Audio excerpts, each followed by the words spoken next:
Bonjour à tous et bienvenue sur Wanawake City.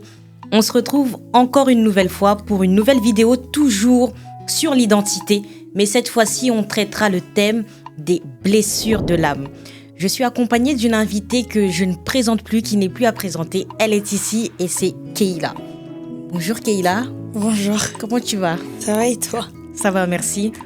Alors Keila, aujourd'hui on se retrouve donc pour parler des blessures de l'âme. Et c'est toi qui traiteras du coup le thème.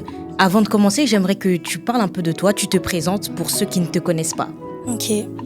Écoutez, moi je m'appelle Keila, je travaille dans le milieu de l'enfance et à côté je sers à l'église GRC, donc à l'éco-gym et en tant que chantre. Alors on va entrer dans le vif du sujet, j'aimerais que tu nous démontres l'importance du traitement de sa blessure et surtout comment savoir que nous avons une plaie. Ok. Pour savoir déjà premièrement que vous êtes blessé, personnellement moi ça a fonctionné comme ça pour ma part, c'est de prendre dans un premier temps en compte les dires de son entourage. Moi par exemple c'était beaucoup dans le tu es très dur, que ce soit avec toi-même, que ce soit avec les gens, dans ma façon de démontrer mes sentiments ou autres, on me catégorisait toujours comme étant une personne très dure. Et ça a été la première chose qui m'a alertée, honnêtement. Au début, je ne le prenais pas vraiment en considération. Pour moi, les gens exagéraient. Mais en fait, à force de l'entendre, et même de l'entendre de personnes qui venaient, entre guillemets, de rentrer dans ma vie, ça m'a fait tilt. Et par la suite, vu que j'ai grandi dans une famille chrétienne, j'ai toujours eu ce réflexe-là d'aller parler à Dieu quand quelque chose ne va pas ou autre. Et du coup, j'ai interrogé le Saint-Esprit, tout simplement. Et en interrogeant le Saint-Esprit, il m'a mis face à mon miroir et il m'a montré l'état exact de mon âme. Et pourquoi, on me catégorisait comme étant une personne dure. Ok. Et qu'est-ce qui faisait, que j'étais cette personne dure-là. Donc, voilà, pour ce qui est de reconnaître, je dirais vraiment de se concentrer sur ce que les gens disent. Parce que les gens ne parlent pas au hasard. Quand ils parlent, en général, c'est qu'ils savent ce qu'ils disent et il y a des signes qui ne trompent pas. Donc voilà, et par la suite, je dirais de vraiment consulter le Saint-Esprit parce que c'est vraiment lui seul qui vous mettra vraiment face à votre miroir et à l'état exact de votre âme. Et pourquoi il est important pour moi de soigner son âme et de prendre en considération l'état vraiment de son âme, tout simplement parce qu'en fait, si tu ne soignes pas ton âme, en fait, tu ne peux pas, Dieu ne peut pas te servir. En fait, Dieu ne peut pas t'utiliser, en fait. Donc, tu n'es pas utile à Dieu. Si je peux dire ça comme ça. Ok, c'est très fort ce que tu dis, Keila. Donc, si je comprends bien, l'importance de traiter sa plaie, c'est premièrement pour être utile au service de Dieu. Et donc, reconnaître que je suis blessée, c'est prêter une attention particulière aux dires de mes proches. Ça, c'est clair à ce niveau. Maintenant, j'aimerais que tu nous dises quelle est est-ce qu'il y a une gravité liée au refus du traitement de sa plaie ou bien à l'ignorance de celle-ci? Je suis blessée, mais je ne sais pas que je suis blessée. Est-ce que c'est grave? Pour moi, je vais dire que c'est grave parce que si... En fait, tu as conscience. Je parlais plutôt d'une personne qui a conscience. Ok. Parce que tu es conscient que tu es blessé, mais que tu ne fais rien pour traiter ta blessure. Okay. En fait, en réalité, tu vas infecter les autres. Tout simplement ça. En fait, un blessé blesse. Tu vas rien produire de positif, tu vas rien produire de bon. Et tu vas te mettre des cales dans ta propre vie. En fait, tu vas te mettre des cales dans plusieurs domaines, que ce soit le domaine relationnel, que ce soit le domaine professionnel. En fait, tu vas te mettre des barrières et tu vas tout le temps chercher une personne à condamner. Mais en fait, la personne à condamner, c'est toi-même. Parce que tu n'as jamais pris le temps de réellement te poser, de te retirer, d'aller dans la présence de Dieu et de demander à Dieu, mais en fait, c'est quoi mon problème? Mets-moi face à mon problème et mets-moi face à justement cette chose qui fait qu'aujourd'hui, j'y arrive pas dans tel domaine, que ce soit dans le relationnel, que ce soit dans le domaine professionnel, tu vois. Ouais. Et pour une personne qui n'en a pas conscience, c'est un peu le même principe, en fait. C'est pareil, c'est qu'un blessé blesse, donc tu vas infecter les autres. Et tu comprendras pas pourquoi, en fait. Et tu verras que ce sera un effet boule de neige, ce sera souvent répétitif. Tu vivras souvent les mêmes choses et on te dira souvent les mêmes choses. Mais c'est pareil, c'est une question de prêter vraiment attention aux mots de ce que les gens disent autour de vous. Ok. Alors, est-ce que tu peux nous parler un peu de toi, nous dire comment toi tu as fait pour reconnaître que tu es blessé et quelle méthode tu peux préconiser à une personne qui est consciente qu'elle est blessée ou peut-être qu'elle ignore totalement sa blessure? Pour ma part, du coup, ça y est, je vais un peu raconter mon histoire. Pour ma part, moi, j'ai été blessée dès l'enfance, dès que j'étais très petite. J'ai une relation très compliquée avec mon père, très très compliquée, qui a fait que j'ai eu énormément de séquelles. Après, je vais pas vous mentir, quand on est petit, au début, on se rend pas vraiment compte des choses, mais c'est plutôt à un âge, on va dire, un peu plus avancé, je dirais aux alentours de peut-être 7-10 ans par là, que j'ai vraiment réellement commencé à développer un sentiment de, je dirais limite de haine en fait, envers mon père, par rapport à plusieurs actes qu'il a eu à poser, des paroles qu'il a eu à déclarer à mon égard. Et comment expliquer ? Tout simplement, ça a pris du temps. J'ai vraiment pris du temps à me rendre compte que j'étais blessée, que ce soit au niveau de mon cœur et au niveau de mon âme, que j'avais une réelle blessure, une réelle plaie concernant mon père. Et comment en fait je me suis rendu compte qu'il y avait un problème, c'était vraiment que j'avais ce désir-là, premièrement quand j'étais plus jeune. J'avais pas forcément le désir d'avoir un copain ou quoi, mais j'avais ce désir-là d'être vue par les personnes externes de ma famille, de mon entourage. J'avais vraiment ce désir-là d'être vue. Ensuite, par la suite, on est jeune, donc bien sûr, va arriver les histoires de copains, copines, etc. Pareil, moi, je regardais jamais les garçons bien carrés. Moi, c'était toujours ceux qui étaient un peu chouchou, un peu chaud. Voilà. Et en grandissant encore un peu plus, j'ai essayé de renouer un peu les liens avec mon père. Ça a été catastrophique. Très honnêtement, ça a été très très catastrophique, c'est-à-dire que ça s'est empiré. Et en fait, je sais pas comment vous expliquer, mais être blessé enfant et être blessé à l'âge, entre guillemets, je dirais, pré-adulte, c'est totalement différent. La douleur, elle est totalement différente, la prise de conscience, elle est totalement différente. Et là, c'était vraiment une blessure pour moi qui était volontaire de la part de mon père, mais aujourd'hui, avec du recul, c'est que c'était pas volontaire. Donc voilà, donc j'ai coupé les ponts avec mon père pendant 4 ans. Et pendant ce temps, je vivais ma vie comme si mon père n'existait pas en fait. J'avais carrément même déclaré que mon père à mes yeux était mort. Donc j'avais un père qui était là, mais pour moi il était mort. Donc voilà. Et ce qui s'est passé par la suite, c'est qu'en fait mon processus de restauration a commencé à l'âge de 18 ans. Sachant qu'il faut savoir que moi, à mes 15 ans, j'avais déjà imploré Dieu vraiment dans ma chambre et j'avais été visitée par le Saint-Esprit ce jour-là, concernant mon père, justement, que je comprenais pas pourquoi moi je devais vivre avec un manque, etc. Tout en sachant que quand je voyais mes frères et sœurs, je les voyais proches de mon père. En tout cas, c'est ce que je pensais. Donc voilà. Donc vraiment, mon processus de restauration a commencé à 18 ans, mais j'avais invoqué le Saint-Esprit à mes 15 ans. Donc voilà, pour vous laisser un peu la marge de temps. Comme quoi que en fait, Dieu agisse selon son temps en fait. Donc à mes 18 ans, j'ai été invitée dans une église, donc l'église Amour de Dieu, par une très bonne amie. Et ce jour-là, bizarrement, j'étais pas partie avec l'idée d'être touchée ou visitée par le Saint-Esprit. J'étais vraiment partie parce que ça faisait longtemps que je n'avais pas été à l'église. Et je me suis dit, c'était peut-être le bon moment. Donc je vais à l'église Amour de Dieu. Et ce jour-là, le serviteur de Dieu parle justement de la guérison de l'âme. Je me sentais pas du tout concernée. Honnêtement, pour moi, j'avais pas de problème de guérison ou quoi que ce soit. Enfin, j'avais pas de problème au niveau de mon âme, quoi. Tu ignorais la plaie? Clairement. Ok. Clairement. Pour moi, j'avais été blessée. Et en fait, j'avais appris à vivre avec cette plaie-là, qui était encore ouverte. Mais j'ai une question. Est-ce que tu savais que c'était une plaie? Est-ce que tu savais qu'on appelait cela blessure de l'âme, qu'il y a tout un traitement à mettre en place pour pouvoir guérir de cela? Non. Okay. Non, je savais pas du tout. Pour moi, c'était juste, écoute, t'es blessé, voilà quoi, t'as été blessé. Maintenant, tu vis avec la blessure, mais t'as appris à vivre avec, quoi. Okay. Mais pour moi, je savais pas qu'à l'église, on pouvait justement entamer ce processus-là de guérison de l'âme, etc. Et du coup, ce jour-là, le serviteur, comme je vous ai dit, parlait de la guérison de l'âme. Et à la fin, il fait un appel justement des personnes qui sont blessées, qui n'ont pas pardonné certaines personnes, de passer devant. Parce qu'il faut savoir que, je sais pas comment on peut dire ça, si c'est la doctrine, je veux dire la doctrine de cette église, c'est l'amour et le pardon. Donc c'était vraiment en fait un sujet qui qui me parlait clairement, mais j'étais dans l'ignorance totale.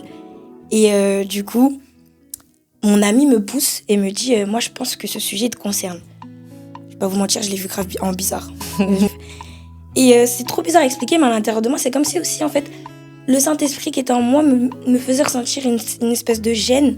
Et qu'en fait, fallait pas que je reste assise, il fallait que j'aille devant. Et en allant devant, le pasteur, il a même pas eu le temps de déclarer en fait un mot. Il a juste mis sa main sur mon épaule. Et je saurais pas comment vous expliquer, mais c'est comme si en fait d'un coup j'ai reçu une consolation, un amour inexplicable. Et en fait je me suis effondrée. Wow. Je me suis effondrée, j'ai commencé à pleurer. Et en fait je m'arrêtais pas, c'était des litres d'eau qui sortaient de mes yeux.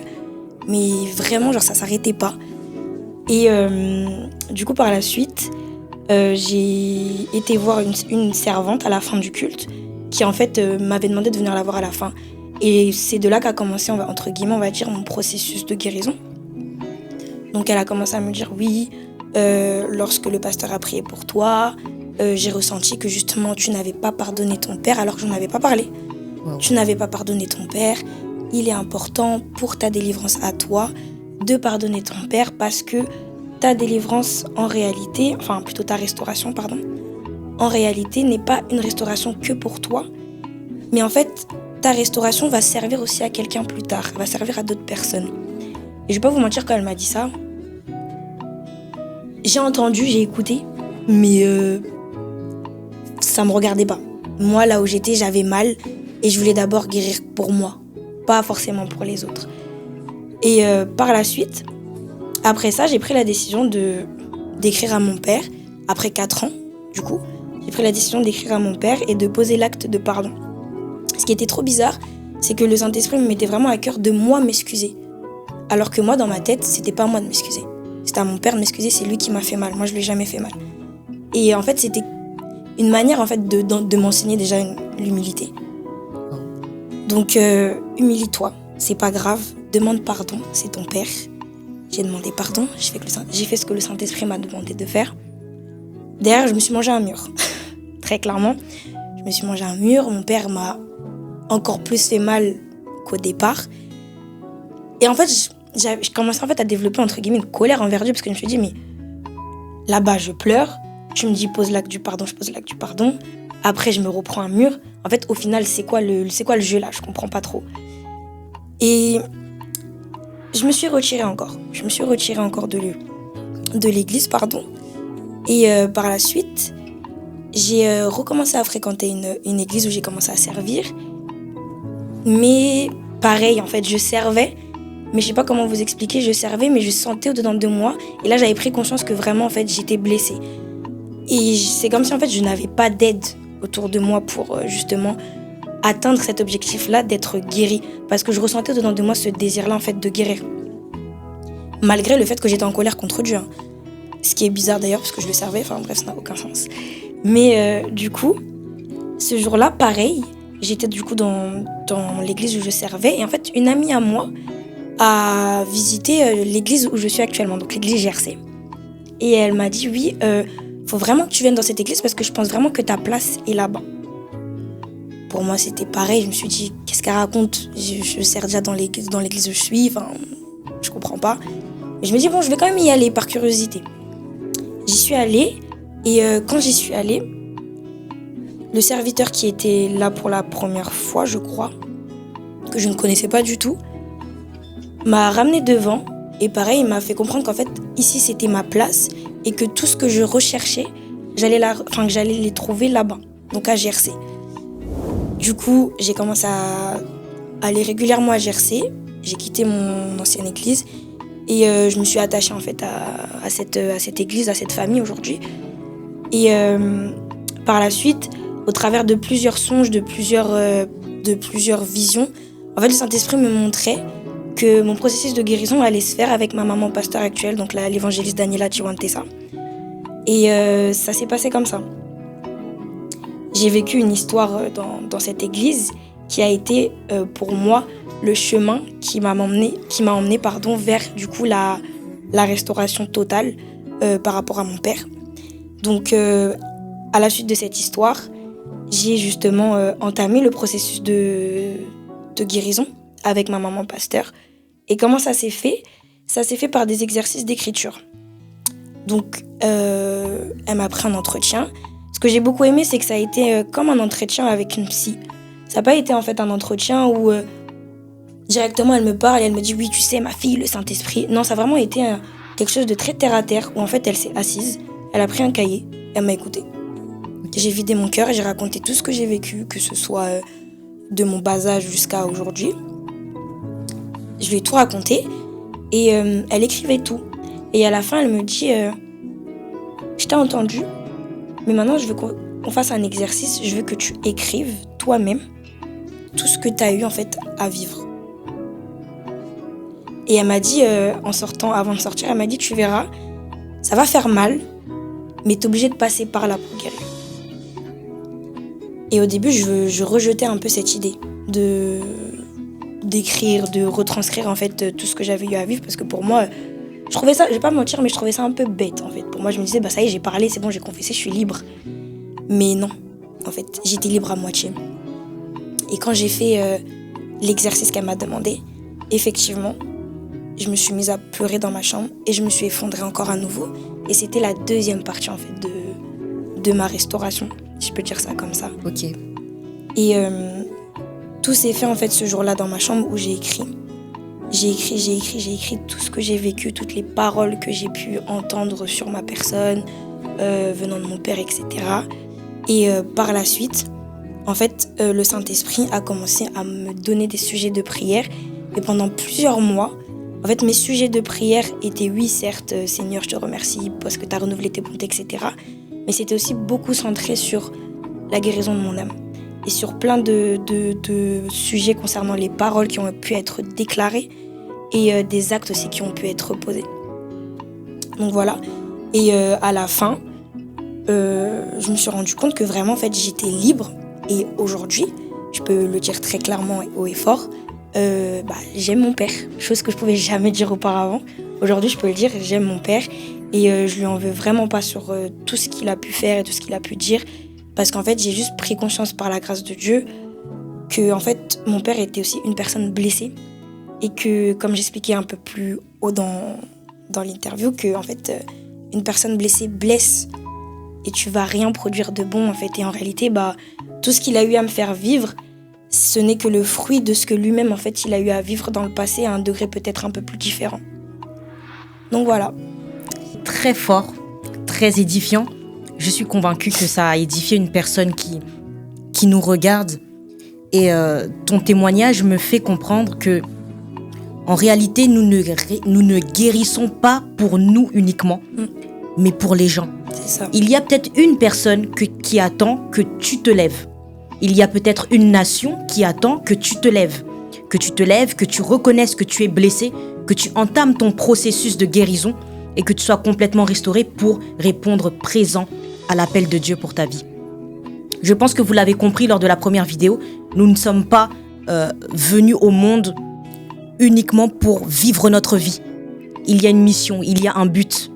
Et il est temps qu'on puisse tous comprendre cela et se lever et accomplir ce à quoi Dieu nous a appelés sur la terre. En tout cas, merci beaucoup, Keila. J'ai une dernière question. Et la dernière question, c'est: une fois que je suis guérie, comment je peux faire pour préserver mon cœur? Parce qu'en réalité, on rencontrera en fait sur le chemin de la vie des personnes qui nous feront encore du mal. Bien Notre sûr. cœur sera encore atteint. Et comment je peux faire pour justement préserver mon petit cœur à toutes ces choses? Bien sûr, bien sûr. Après, il faut surtout prendre conscience que, comme tu l'as dit, la vie d'un être humain, c'est ça. Tu seras souvent blessé, à des degrés peut-être différents, mais tu seras souvent blessé. Mais il faut vraiment se reposer sur Dieu. Moi, le verset qui m'accompagne chaque jour et qui a été ma force aujourd'hui dans ma restauration, c'est le Proverbe 4,23 qui dit « Préservez votre cœur plus que toute autre chose, car c'est de là que proviennent les sources de la vie. » Et en fait, à chaque fois, ça me fait prendre conscience que mon cœur, c'est pas simplement juste un organe qui est là comme ça par hasard. Non, en fait, mon cœur, c'est là où Dieu réside. Et en fait, si je ne prends pas soin de ce cœur-là, entre guillemets, c'est comme si en fait, j'empêchais Dieu de résider pleinement dans mon cœur, tout simplement. Et pour moi, il est vraiment important que vous vous reposiez vraiment, en fait, que ce soit toi ou les personnes qui nous regardent, que vous vous reposiez vraiment, en fait, sur Dieu. Il n'est pas là juste pour donner des cadeaux, j'ai envie de dire, mais il est là aussi pour apporter justement ce réconfort-là, cette consolation-là, et vraiment veiller, en fait, à votre cœur en vous reposant sur Dieu. Laissez vraiment le Saint-Esprit vous remplir, vous orienter. Vous allez voir qu'en fait, quand vous vous accrochant à Dieu, vous allez développer une forme de bouclier, en fait. Je sais pas comment vous expliquer. Moi, aujourd'hui, par exemple, j'en ai vécu des histoires qui ont eu à me blesser là tout de suite. Non, mais j'en ai eu après mon père.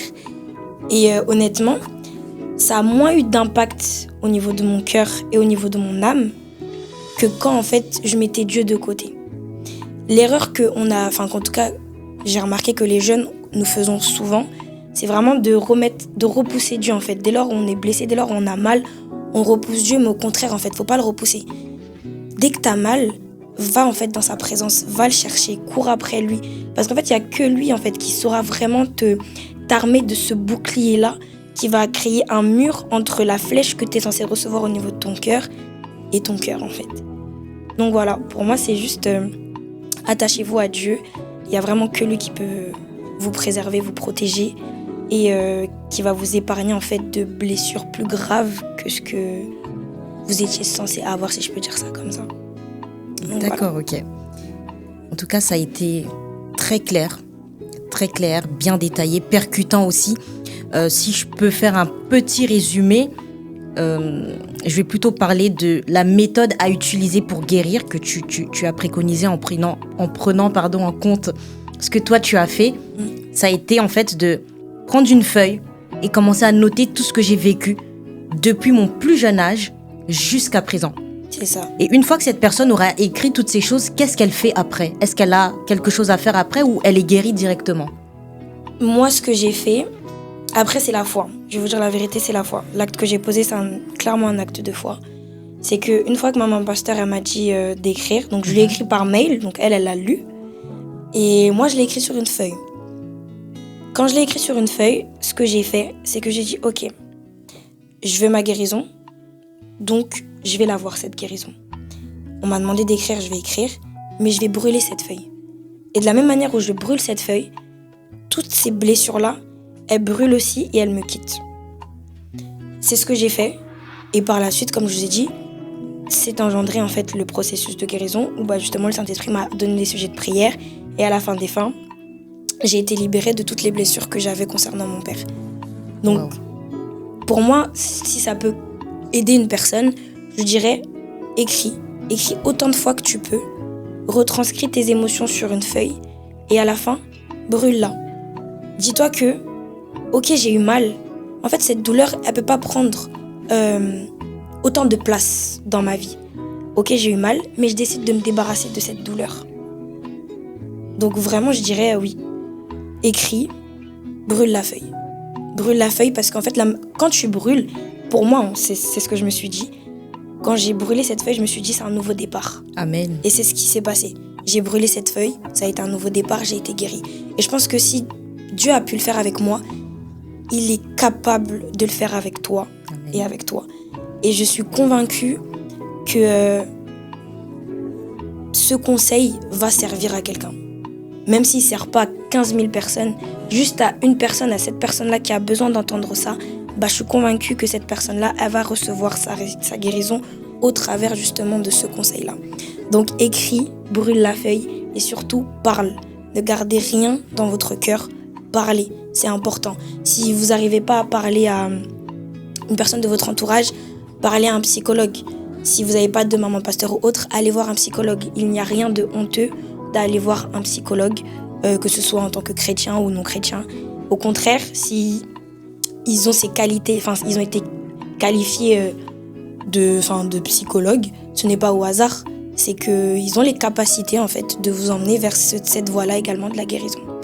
Donc voilà, je dirais parler, écrire et surtout brûler la feuille pour le nouveau départ. Très bien, très bien, très fort aussi l'acte de le fait d'aller brûler la feuille et se dire que c'est un nouveau départ. Je pense que ça a béni donc, plus d'une personne, je suis convaincue, parce que moi-même, j'ai été bénie servante de Dieu, Keila. Et l'émission touche à sa fin, mais avant de terminer, elle a une surprise. Oui, elle a quelque chose à vous annoncer. Je te laisse prendre la parole, servante. Du coup, j'ai pas précisé dans ma présentation, mais je suis aussi... j'ai dit que j'étais chantre à l'église, mais je chante aussi sur les réseaux, donc sur TikTok. Et il y a une reprise qui m'avait été très fortement demandée. J'hésitais un peu à la sortir parce que je pense que vous l'avez vu sur la caméra. Je suis pas très à l'aise, hein, je suis un peu timide. Mais du coup, il y a une reprise qui est sortie, donc de Péné de NK Divine. Donc c'est un cover et normalement après cette vidéo, la vidéo de Péné sera sur YouTube et je vous invite du coup à l'écouter. Donc voilà, si ça peut vous bénir et vous toucher, tant mieux, que la gloire de Dieu se fasse ainsi. Amen. Merci beaucoup Keila, en tout cas merci d'avoir répondu donc présente à cette émission. Merci d'avoir suivi du début jusqu'à la fin. Encore une fois, je suis totalement convaincue que vous avez été touchés. Moi-même, la première, j'ai été vraiment bénie par ce que tu as dit. Et donc, je vais vous laisser et vous dire à très bientôt pour une prochaine vidéo avec encore une intervenante très spéciale. Vraiment, vous ne serez pas déçus. À bientôt. Bientôt.